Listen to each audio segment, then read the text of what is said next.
working, two jobs, and we were struggling financially as individuals, as young adults.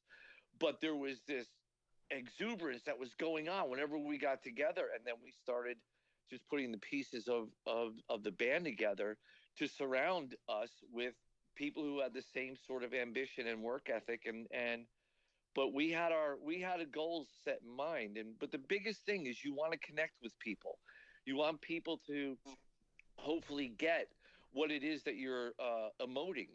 So it was always a very honest and pure pathway for us. We weren't trying to be anybody else.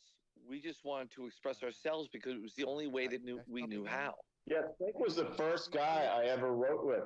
I mean, I always wrote songs by myself, and we got into a room, and I wasn't sure how it was going to go, and all of a sudden I remember there was this one song called "Telephone." I could sing you the chorus right now, and it just came out, and I was like, wow, this is a really cool song. It didn't make the a record, but it was such a strong start for us as songwriting partners that to this day I remember the song. I could write the lyrics down right now, and it was one of those things. And I knew that I was like, wow, if this is our first shot, what is going to come out next? You know what I That's mean? true. I felt the same way. I love the fact you guys said you met at the record store. What a lost era That of music store. You could No, go. it was a music store. We sold music instruments, and Gotcha.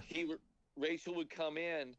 I started working down there because no one. This is true. No one would hire me up in my town of Saraville or the area around there unless it was a warehouse gig. But anything else, I had to cut my hair. And I was like, "There's no way." And so through various channels, I got a job at Garden State Music in Toms River, which was about an hour and 20 minutes from where I lived. And I had to take a couple buses to get down there because I didn't have a license. It was suspended, whatever. So I started working there, and I started working in like the back room, the storage room, and I started doing inventories and mail order stuff. Then I graduated up front, and I used to see Rachel walk in, and you could just sense that this guy was a rock star. Like he just had an aura about him. The way he held himself, the way he looked, the clothes that he wore. He's very, he just stood out in a room full of people. You would focus on him. And I was never really shy about going up and introducing myself to people and throwing a load of garbage at them just to prop my own self up. But it's true. And My so I back would hurt from picking up all the names he dropped. yeah, my back still hurts. So, but he was a star, and so I was like, man, I need. One of the things that I was taught was that you always align yourself with people who are better at what you do than you are. Mm-hmm. And I didn't know what he did. I think one of my friends, Ed, who was a mutual friend, said, "Oh yeah, he's a bass player with this band, Godsend." And I was like, "Oh man, I gotta get to know this guy." And so struck up a conversation. It was funny and friendly, and it just went from there. And just the fact that I lived so far away and came to work at this music store in his hometown, and the music store that he would go to, like it was his music store. It's so bizarre, and just it's serendipitous. It was meant to happen. And what's crazy is just because of that he came down, I go, oh, this guy's going to work as hard as I like to work for sure. So we're going to get along really good because I saw that. I was like, man, if he gets on two buses and comes 2 hours down to work just so he could be in a band, I want to be in a band with this guy. The guitar player was in my band at the time. But that's the thing too. Like you always get those kindred spirits, and it's the eternal story of rock and roll, of the fateful meetings between Mick and Keith at the bus station, or Paul and John, or Gene and Paul, and Stephen and Joe. And so it's like you said, it was meant to be. Usually it's the singer and the guitar player. This time it's the guitar player and the bass player, who of course you guys wrote all the tunes anyway. So that's the crux of Skid Row then, and it always is up until this day. Yeah, and it's pretty amazing because to maintain a band for 30 years is just it was beyond our scope of belief. But what's even more amazing is that when you not only do you remain friends with the guy that you started the band with, but your relationship has gotten stronger through the years. And it's really funny because no matter where we've gone with this band and what we've done outside of it, the one thing that you could always count on with the two of us is that we always have each other's back. Right. And I'll tell you what, man, as you grow older, you understand the value of that, and you can't put a price on it because it really is like, man, there's been a lot of tough times for everybody, but it makes it easier when you know you got the other guy that you're always going to be able to lean on, no matter what. I mean, no matter what. And there's been a lot of whats. So well, speaking of leaning on, you guys had a real close connection with John Bon Jovi back in those days. You still do. Let's talk about that friendship and how it got started and what Bon Jovi did for Skid Row. But first, I want to encourage all my Sexy Beast Talk is Jericho listeners out there to switch to Boost Mobile. Now, it's a super reliable, super fast, nationwide network. You can connect almost anywhere. And that's not all you get with Boost. There's so much more. You'll also get 4 lines for $25 per line per month with unlimited gigs for data, talk, and text. And when you've got a family like I do and everyone's on their phones all the time, you got to have unlimited gigs. Plus, with Boost, you get 4 free LG Stylo 5 phones for the whole family. Everyone gets hooked up with a cool smartphone. Everyone has plenty of data to talk, text, watch videos and movies, listen to Talk is Jericho, and of course, post to social media. And Boost is super budget friendly. So what are you waiting for? Switch to Boost because Boost Mobile is the switch that gives you more. Offers and coverage not available everywhere. Free phone requires port in. Additional terms and conditions apply. Visit boostmobile.com or your nearest retailer for all details. Speaking of leaning on, and I know in the early days, there was a real close connection with you and John Bon Jovi. Did you guys grow up together? Yeah, we grew up like 3 streets away from each other in a little town called Sayreville, New Jersey. That's amazing. I was going to visit a friend of mine that lived across the street from him. I was about 10 years old, 11 years old, and he was playing basketball in his front yard with this gross blue basketball. It was ridiculous. And it sort of exemplifies what his current fashion choices are. So I basically was this little cocky kid who was really good at basketball. I'm like, hey, you want to play one-on-one? He's like, yeah. He's a couple years older than me, and we played one-on-one, and we became friends from that point forward. And have remained friends to this day. I mean, we just got done doing 2 shows with those guys in Austria, and these incredible stadiums, and 40 years later, we're still buds, and that just says a lot for who, the manner in which we grew up and how we were all raised, and just the value of what a friendship is. And it tells you how much pain we can endure. No. Sorry. Yeah, it's true. Well, it must have been hard for you too, Snake, hanging out with Bon Jovi because he's so hot and you're like not. Well, the truth of the matter is that you're absolutely right. But it's my charm that gets me to the ladies. Yeah. Because Bon Jovi helped you out quite a bit. Did he help you get a record deal? Because I think their band took off 3 or 4 years before Skid Row did. Yeah. Him and Richie were they were champions for us, man. They helped us out a lot, like a lot. We just kind of like, okay, look at things this way when you're writing this song, because we knew what we wanted, and we knew that we must have been doing something good for those guys to be that interested in it. But yeah, they introduced us to a lot of people. They got us in front of a lot of people, and yeah, man, they had a big part in. I know we delivered the goods as well, but yeah, they had a big part in helping us out, helping us get to the people that we needed to get our music to, for sure. They were great coaches. We would throw everything at them that we were writing, and they were great coaches because they pushed us. They were like, this is good, but it ain't great yet. Go make it great. Yeah. And it was, I gotta admit, and Rachel will attest this as well, it was frustrating for us at times because they set the bar really, really high. And I look back on that, and I'm sure Rachel does too, and go, thank God for that. And I don't think there's enough of that in today's music where you're being really, really put to the test, and you have to grow as a writer, and you have to reach loftier heights. And they pushed us like you would not believe. Like, it's almost there, but it's not there. Go back in the room and do it. And we would sit there. Our days consisted of going to work at the music store or whatever other job that we had,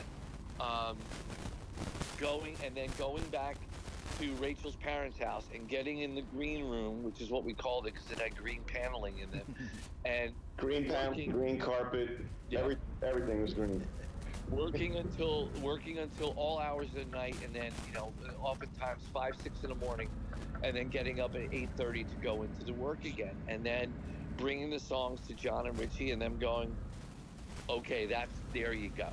Like, and then all of a sudden you go, oh my gosh, okay, there's a little light at the end of the tunnel. Now we're, and Doc McGee as well. And it was Doc who got it, who was dealing with the record labels once that we had all the pieces of the puzzle together. But it was John and Richie who were really great, unbelievable coaches, and really. Yeah. And they were such hard workers themselves that they instilled that in us. I mean, we kind of had that in our wiring anyway because of how we were taught and raised, that, like, my old man used to say, never be afraid of hard work. So that was already in me, and it was in Snake from his mom. And so we applied that to songwriting and just, okay, man, if you're in this, you have to be in this 100%, and that's we still, to this day, that's the way we think. It's like, don't go into anything half-assed, or it's just going to come out half-assed, Yeah. It's very much it's a Jersey attitude, right? Kind of hard-working, blue-collar state. Yeah, it is, and a lot of people up there are just like the drive and ambition to do whatever it is that you're setting out to do. It's just kind of that way. Did you guys ever run into Zakk Wylde at that point in time? Because I know he was playing in Jersey too. Oh yeah. Oh, gosh, yeah. Yeah, just there's a lot of. He used to come in the music store, and he was such a shy 18-year-old kid, and he was playing in a band called Cyrus, which was predominantly like not a top, kind of a top 40 band, more on the lines of doing covers by Journey and Styx and bands like that. Yeah, when top 40 had cool stuff on it. Right. And then he'd break into a guitar solo in the middle of the show, and he's just, again, he is not the person that he is today. I mean, he's like so vibrant and full of life and just outrageous and stuff today. Back then he wasn't. He was almost the polar opposite. But he would break into the solo, and you'd be like, what am I watching? Like, it was so obvious that this guy was going to do great. I remember first time he came to the music store, he's like all like kind of quiet and stuff. He's like, can I grab a guitar off the wall? I was like, yeah, of course, man. Didn't know him. And he grabs like a Les Paul and just starts playing these riffs. I'm going, whoa. What's going on? Then he puts that away and he goes, and then take turn right. The nylon string off and starts playing classical guitar. And I'm like, what is happening right now? And then I was so full of myself that I thought I was better than anybody in that area. Like, and I'm the new kid on the block. And this guy put me in my place so fast. And then he goes in the back and starts playing piano. I'm like, oh, stop it already. Like, for real. He's one of those guys like Stuart Copeland said about Sting. He should have been drowned at birth. Oh my gosh! You have no idea how many times I wanted to break his hands. I mean, I couldn't. Oh. So let's talk about the people instrumental in getting you guys this deal, because we're still talking about the first record. Now, you mentioned Doc McGee. Was he managing you before you had the record deal? Yes. He was managing John at the time, and so we're over at John's house, and we're getting to the point where we think we're pretty close to, having the whole record written. We wrote 20 some odd songs, and we were continually writing. So Rachel and I are at John's house, and Doc is there. And then all of a sudden, we're just chilling out, and Doc comes over and starts going, out of nowhere, okay, this is what we're going to do. We're going to do this, and we're going to do this, and we're going to do this. And we're sitting there looking at it, and we're like, okay. Keep right. Okay.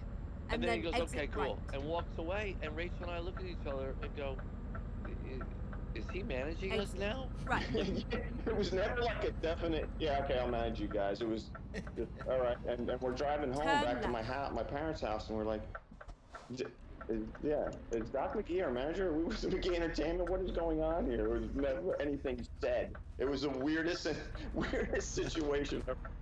And Doc, obviously huge at the time, managing Motley Crue and the Scorpions and Bon Jovi, and now he's got you guys as well. So that was a huge coup to be with him. It was, oh my gosh, it was. We were, I think we were awestruck by the whole thing, and it was. It's so foreign because, as Rachel stated earlier, you know, we grow up in these working class communities, and you know the furthest that you've ever traveled is, you know, to the bar down the street, you know, to hang out with your buds, and just this whole world was opening up in front of us, and it was so exhilarating, man. And we were taking it all in, and it did not get lost on us at any point. We were really, really, keep left, like I said, and then awestruck turn by left. the moment, and there were a lot of moments. And so when we finally realized that we were being managed by Doc, I think it really, that the light bulb went on, and we were like, this is for real. Like, this is really happening. And I'll never forget what he said. He goes, so if you want out of this, draw a warm bath and get a nice extra blade. Keep left. And I was like, is this guy a manager? And you were still missing one piece at that time, very important, a singer, I should know. Let's talk about finding Sebastian Bach. But first, I want to tell everyone about the product I found to help relieve my pain after training and matches, and it's made by CBD Lion. Now, I know what you're thinking, CBD pain relief, really? And I was skeptical too. I mean, I've seen and heard the stories about CBD products being made in former meth labs or people's dirty garages and home bathrooms, etc. But then I found CBD Lion, and they are legit. They make quality products in real ISO 7 labs, and all their products are tested in third-party labs to prove potency and purity. I use the CBD Lion lotion on my upper arms and my elbows after I train. I had a little bit of elbow issue on my left elbow. It's a great spot, a treatment that I just rub on wherever it hurts. It alleviates my pain, and it doesn't have any scent to it, and it's not greasy. I'm using the 900 milligram potency, but it also comes in 300 milligrams, and there's no THC in it. CBD Lion also does tinctures, vapes, and gummies. The gummies are 25 milligrams of CBD and come in packs of 20. You get orange, raspberry, strawberry flavors. They're also THC free. They won't get you high, but they're gonna help your pain or insomnia or anxiety, everything in between. And right now, check this out. CBD Lion is offering all Talk is Jericho listeners, you sexy beasts, you, 20% off all orders. Just go to cbdlion.com and enter the code Jericho at checkout. That's cbdlion.com and use the promo code Jericho at checkout to save 20% on all orders. cbdlion, like the animal.com. Stop thinking about it and just do it. And don't forget to use my promo code Jericho to get 20% off your order. Let's talk about the missing piece of the time. You know, whatever's gone on in the last few years or whatever. At the time, Sebastian, when you got him, great singer, and I used to say he was like genetically created in a lab to be a rock star, just the way he looked and all that sort of stuff. Because you, at this point in time, you had another singer, right? Yeah, guy by the name of Matt. Also ex-singer of Anthrax. Yes, very good. Sang with them for a time, yeah. Poor Matt. It'd be like if Pete Best. It'd be like if Pete Best was the drummer of the Beatles and the Stones. Oh my gosh, dude! I never even thought about that. Oh, poor guy. But how did Sebastian come on your radar, and how did you decide that you needed to get another singer? Because that's a big change to make for a young band. There was a couple factors. I mean, once we knew we were getting rid of Matt, we just started auditioning people and getting tapes, and John helped us with that. He mentioned something in Metal Edge magazine and to send tapes, and boy, did we get a ton of them. And I don't think we ever really auditioned any of them from the tapes because it was some of the craziest shit that we ever heard. But there were some guys that were supposed to audition and didn't make it down, and we've been looking for about 9 months. We actually only auditioned, I think we auditioned less than 10 people, but it was just over a really long span. And then someone told us about Sebastian, and we were at the point where we're like, okay, he look cool, let's get him down here and check him out. And to be honest, the audition did not go well. We were like, yeah, we were like, whoa, this thing's way too high. We like his attitude now. Yeah, but he sings way too high. We got to get him back into the stratosphere. You know what I mean? And then we went and we got up and jammed a couple songs just at the local club, this place called Mingles, and that went decent. And yeah, so then we decided to keep him in the band. But you know, every time I see him, he's like, "Why did I not come to the audition?" John Corabi. Oh. Yep. No, Keith. To this day, he's like, "Yeah, that was a good idea. Me blowing off the audition with you guys." Did he blow it off? Yeah. Yeah. Oh wow. Yeah. I had known John from Philadelphia right before he moved to LA, and so when Rachel and I started putting this together, he was one of the guys that was still on the radar. And so yeah, we reached out to him, and he was like, blew it off. Did you ever reach out to him over the past few years when you had different singers coming in? You know what? No, we didn't. No, he was always in doing something. Gotcha. You know. So let's talk. And you know what's interesting too? Wait, Chris, real quick. Yeah. You know what's interesting too about the thing with Matt, our original singer, was that we had gone out for 3 shows at the beginning of the Bon Jovi Slippery When Wet tour with Matt and the band. Oh, really? And we did a couple shows, or 3 shows in Pennsylvania right before Cinderella joined the tour. And so we played those 3 shows, and Doc McGee came into the dressing room after the first or second show and just went, "Band looks great, the band sounds great, the songs are great, singer's got to go." Wow. And that's what happened. That was it. So think about that though. So you're out there playing in front of, 7,000 to 10,000 people, sold out, and people are responding to you. So you think you're really on the verge of this really happening, and then all of a sudden, it's like the guy who's in the know and knows more than us comes back and says that, and it was tough, man. It was tough, and then to go 9 months in search of someone to fit the bill.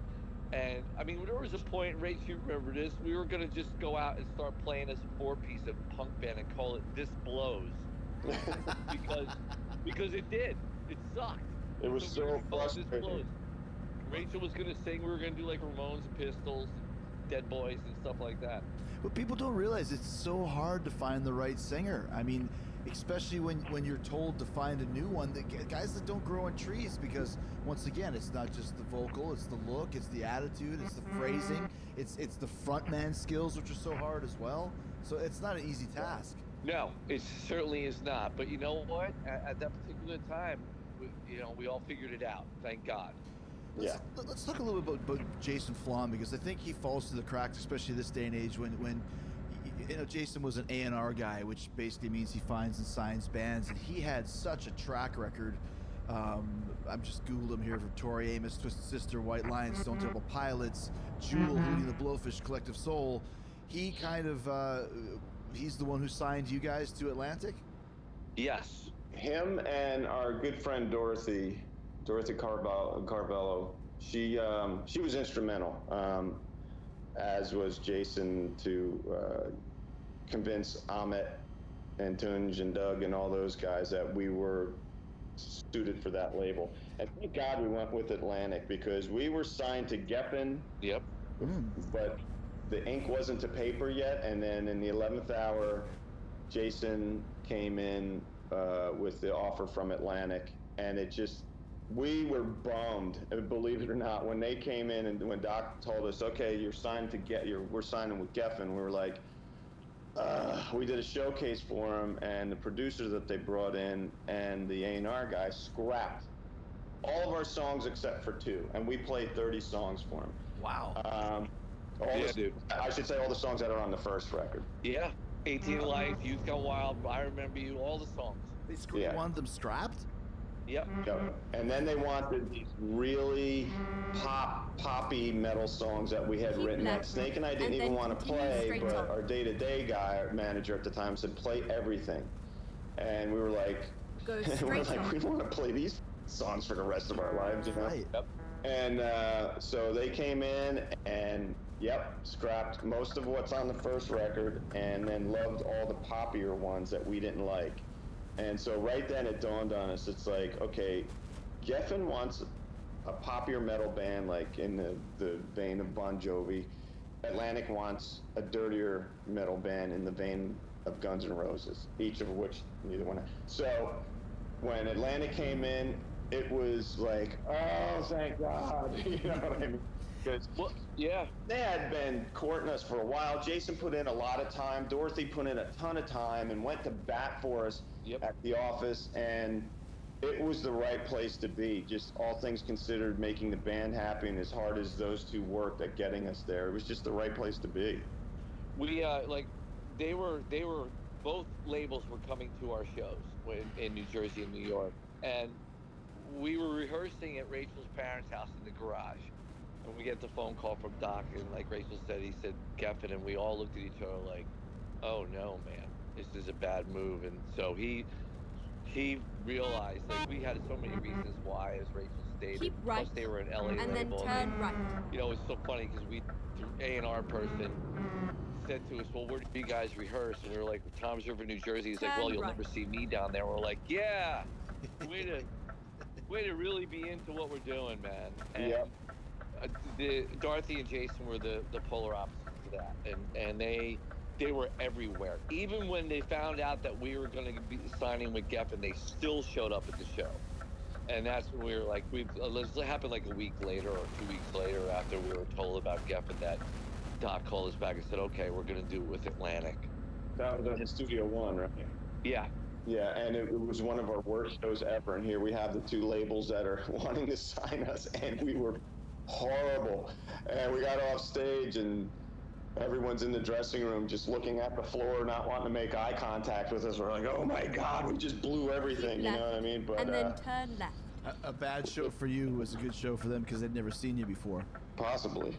You know, because that's the thing too. You're talking about, like, because when we go through the songs, you know, Can't Stand the Heartache's a little bit of a poppier tune, but Skid Row was always. I remember how not shocked, but when Slave to the Grind came out, how heavy and fast it was. But you can see that those fingerprints all throughout Skid Row. You guys were always much more of a heavier Priest type vibe than a Bon Jovi Poison. I agree with that. I mean, with Snake's musical background and my musical background, I think it all came into those songs, you know, because we both did grow up listening to British pop and stuff like that. But he was the metal guy. Snake was the British metal, and I was the punk guy. You know what I mean? I think the common thread was the 60s and 70s pop, but all that other stuff just kind of engulfed it, you know, the metal and the punk. And I think that was the formula to that first record. But yeah, I believe the fingerprint was there to set up Slave for sure. And at that point, we're like, well, we could take a couple liberties here, which we did. Turn right. And decreased our album sales by at least half. But less chicks showed up for the show, that's for damn sure. Oh man, I love that record though. But let's get back to the original Skid Row record and talk about the recording process, how the songs came together. And I actually did some homework before this show. I re-listened to that first album. It's a classic, perfect album, like I said. And I listened to it with my Raycon E50 wireless earbuds. And if you've been wanting wireless earbuds but haven't wanted to drop hundreds of dollars on a pair, you need to check out Raycon. And I'm telling you, once you switch to wireless earbuds, you'll never go back to wired headphones again. So here's what you'll love about the Raycons, besides how awesome they sound. Raycon earbuds start at about half the price of any other premium wireless earbud on the market. Half the price, think about that. Super comfortable. They fit in my ears, sort of like the Fozzy in-ear monitors I wear during our live shows. You might have seen those. I can pop the Raycons in and almost forget they're there, which is great. They don't have those dangling wires or stems or big headphones that go over your ears. They fit in your ears. Raycon was founded by Ray J, and I'm sure you've seen everyone from Cardi B to Snoop Dogg wearing Raycons, now Chris J. They love them as well, so do I. So grab yourself a pair and take your Talk is Jericho experience to a whole new level. If you go by raycon.com/Jericho today, you're going to get an additional 15% off your order. Now they've got a bunch of different colors, and the price is already super low as it is. So go to buyraycon.com/Jericho and get an extra 15% off your order. That's buyraycon.com/Jericho and save 15% on a new pair of Raycon E50 wireless earbuds. Do your ears and your wallet a favor. Get yourself a pair of Raycon earbuds today at buyraycon.com/Jericho. That's buyraycon.com/Jericho. Go check it out now. Let's talk about when you guys recorded the record. When you're doing something like this, and people always ask me a question about some of the bigger songs that we've had. Did you know that the song was going to be a hit? Did you know that Youth Gone Wild was going to be a hit, or 18 in Life? Considering that the other label wanted to scrap them, when you're doing them, are they just another day at work, or do you realize there's something special about some of these tunes? I don't think that we thought anything was going to be a quote unquote hit. We just knew that there were certain things that were obviously standing out for us as musicians and songwriters and as a band. But you know, it's funny because you have all these different opinions coming in. I mean, you know, originally it was supposed to be Big Guns was supposed to be the first single. And I remember we were like, the job done. Felt weird about that. And I mean, Youth Gone Wild was an obvious statement. It was the first thing that you listen to and you go, okay, I know what this band is about. Right. And so luckily, you know, better heads prevailed, and we went with Youth Gone Wild, and that completely set the tone for the record. But then, you know, you got a song like I Remember You, and so the label goes, you know, after Youth Gone Wild started losing some legs, and you need to come out with something next. The label's like, okay, I Remember You. It's the obvious choice. And we're like, no, no. And I'll never forget, we were in Las Cruces, It was New a Mexico, nice ride. and we were on the phone with our management and Jason Flom, and we were like, it's got to be 18 in Life next. It can't be I Remember You, because there's nowhere to go after I Remember You. And this might be the difference between an album lasting 9 months or an album lasting 2 years. And we need longevity here. We're gonna, you know, we're on tour with Bon Jovi. We're in front of sold out audiences every night. We're gonna get more tours coming our way because of the exposure we're getting and the amount of records that we're selling with Youth Gone Wild as the single. And luckily, they listened to us, and that was completely an idea that came from our side of the camp. That was not a record label idea. We had to sit there and fight for that. And go ahead, Rich. The one that fought the hardest was Richie Sambora. He was like, this has to be it, and he said the same thing, and I'll never forget what our manager said. You know, remember, Snake? I don't know, refresh my memory. You release this second, you can kiss your career goodbye. Oh my gosh. And that's when Richie came up to bat, and he's like, nope. He's like, you can't go with I Remember You, go with 18 in Life. And we were just like, oh, thank God someone is on our side with this, you know? No, why are you guys saying that I Remember You would have been the end of the record? It was more like a final statement of what the album would be. It's just, given the culture of that particular time, where music was, and especially for the area that we sat, it didn't, 18 in Life or anything coming after I Remember You seemed like it just wouldn't work. That seemed like what would be, at least to us, what would be the final statement of the record. And it just made sense. That's the formula that every other pop metal band was doing at the time, and you'd never hear another song after it. They tried, but it wouldn't take hold. So we were really worried. We're like, okay, so the logical thought was, they want something slow, let's go with 18 in Life. It has a great story behind it. We can make a killer video, and you know, because you're right, that was always the pattern. You'd have the rocker would be the first single, and then the ballad would be the second single. Yeah, right. It was hard to come back from that unless you had a huge record label push behind you as an established band, maybe.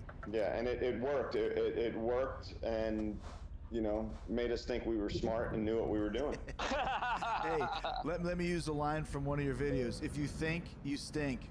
Yeah. But that's the thing. 18 in Life is such a different song, too. Very interesting for that time frame, because it starts out ballady, but it gets really heavy, and like you said, it kind of falls somewhere in the middle between rocker and ballad.